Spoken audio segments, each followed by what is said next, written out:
Hi guys, good evening kasi alas 8 mahigit na. Andito kami sa may Parque Rio. Puntahan namin yung mga bulaklak guys. Yan yung asawa ko. Mainit. Ayan guys.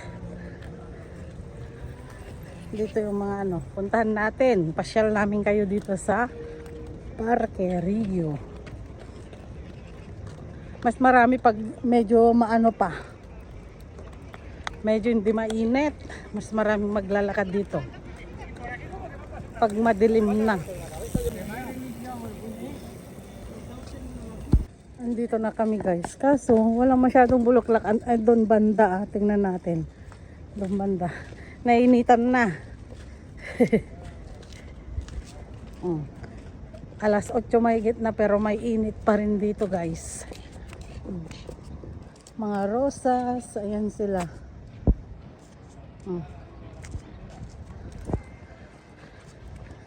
Lakad is real. Pasyal kayo dito guys sa amin. Ayan na guys yung mga rosas. Kaso parang na sila, kulang sa dilig. Kulang sa water kasi hindi na sila healthy. Kita nyo? Oh. Pag madilig ganito, mas gaganda pa. Ngayon, ang pangit. Ang pangit, guys. Pangit nila. Si, klaro. Mahala ka.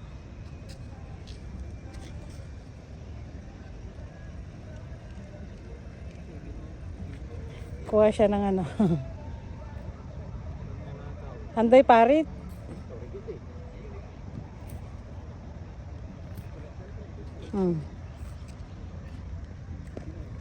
Kulang sila sa dilig, oh.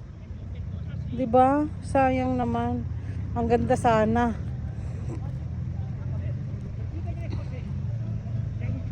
So, mayroong ganyan sa Pinas, 'di ba? Ay, hindi pala. Kasi yung bain-bain, yung makahiya, pag hinawakan mo 'yun, titiklop na. Pero yan hindi. Walang bain-bain. Dito muna kami ngayon guys, nakaupo kasi, pahinga muna. Pinapawisan na. Mainit kasi.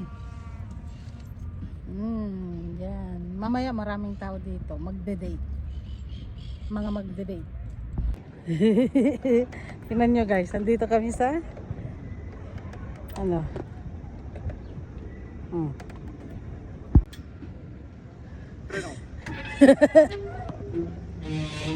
Ay, dito ti preno na.